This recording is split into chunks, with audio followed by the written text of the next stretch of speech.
Hey everybody, it's Anna and welcome back to my booktube channel. I am just coming at you with all of the Pride content this week, and today's video I am going to be doing the bisexual book tag.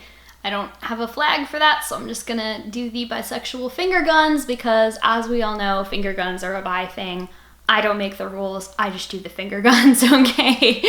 So this tag was originally created by Leona from Books with Leo. It has a few different questions.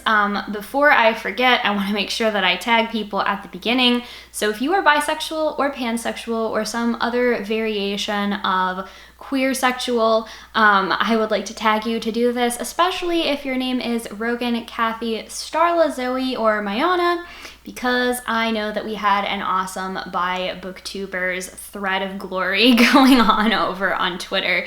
So yeah, if you are bi or pan or some other flavor of queer, attracted to more than one gender, etc., please, I tag you to do this tag and let me know when you complete the video. So with that being said, let's go ahead and get into the questions. So the first question is confusion. A lot of people think bisexuals are just confused. Spoiler alert, we're not.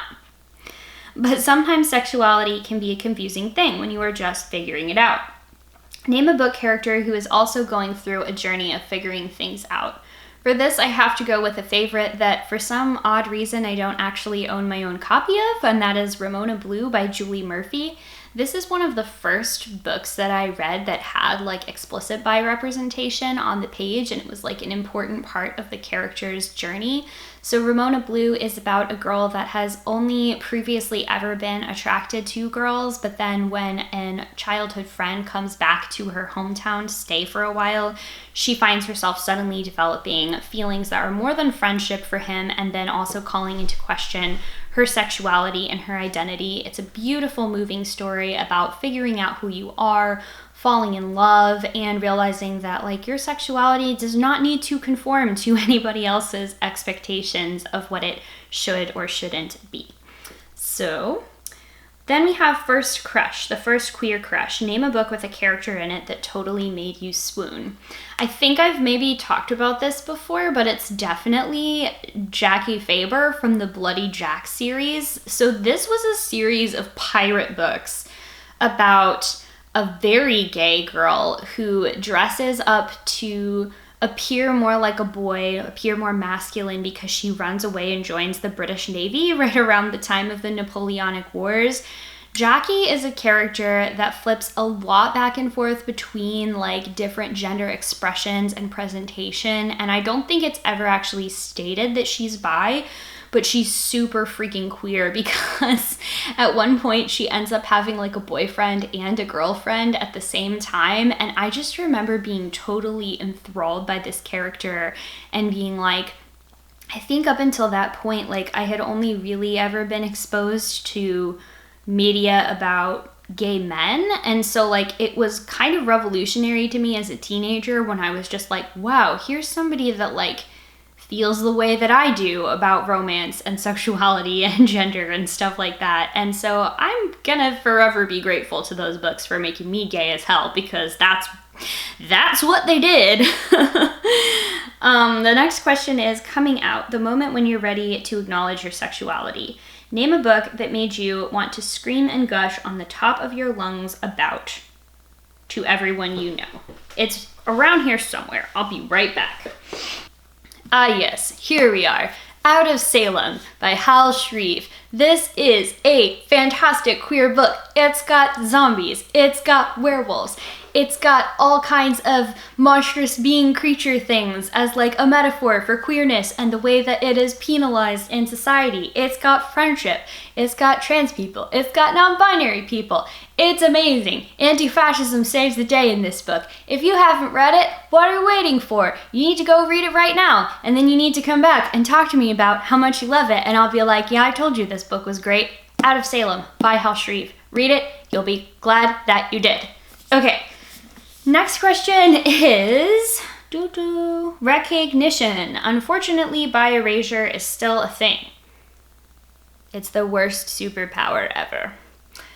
Name a book that made you feel seen and valued, understood. So this is not necessarily related to being seen in terms of a bi way, but in terms of a gender way, and that is Genderqueer, a memoir by Maya Kovabe. I think I pronounced the last name right. I've heard it a couple different ways.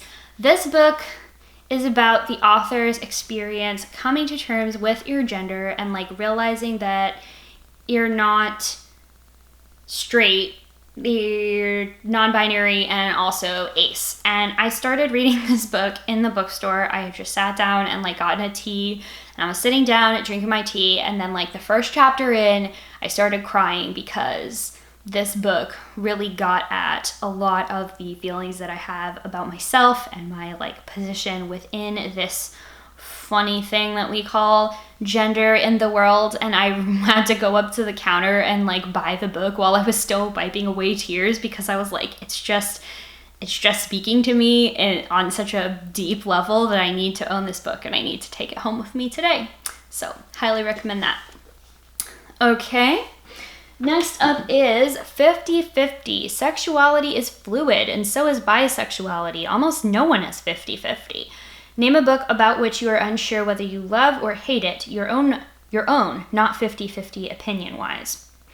So this might be kind of a controversial thing, but I feel that way about Simon versus the Homo sapiens agenda, which you might also know as Love, Simon. Like, I absolutely loved watching the movie, but the reason why I kind of feel 50-50 about it is that while it is a good story, it does kind of, it's kind of become this stopgap for people to be like, well, I read this book, so like I understand what queer literature is, and I understand what it's like to, you know, experience the things that queer people go through. And it's like, no, you read one book that's about a white gay boy from a middle-class neighborhood that came out to really accepting and understanding and supportive parents.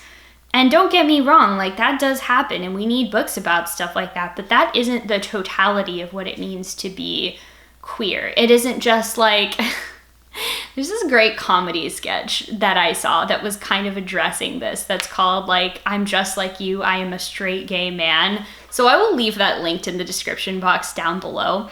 And for that reason, Love, Simon, I feel about it kind of the way that I feel about the phrase love is love.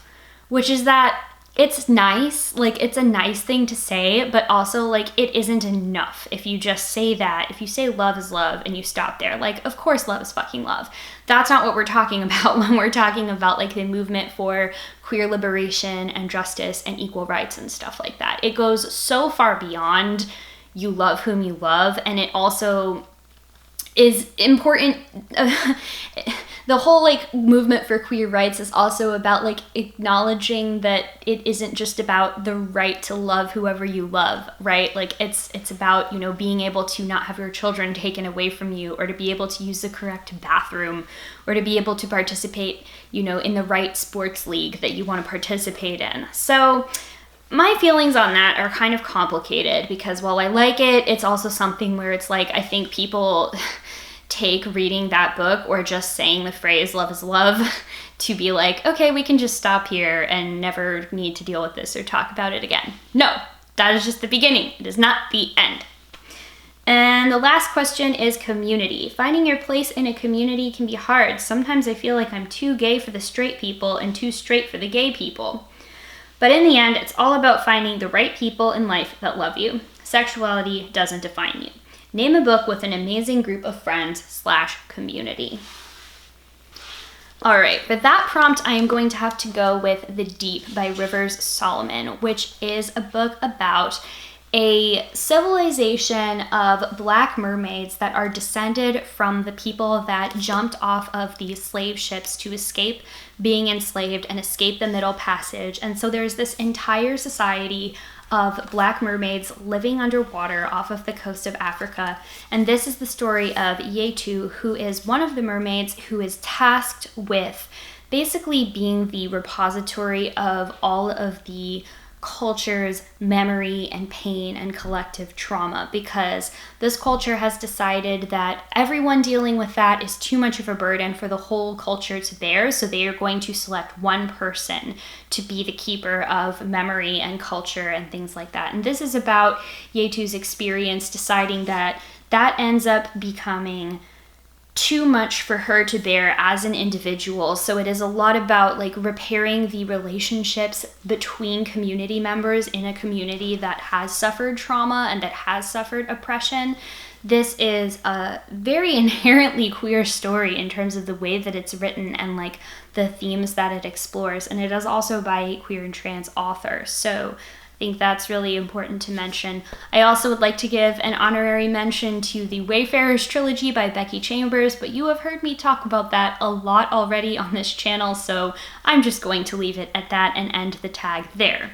So remember, if you end up doing this tag yourself, to please let me know, because I want to see a lot more bisexual beauty in my YouTube feed. If you like this video and you'd like to see more of what I do, go ahead and subscribe to my channel if you haven't already. That way you get updates every time I post a new one. And as always, thank you all so very much for watching, and I'll see you in the next one. Bye!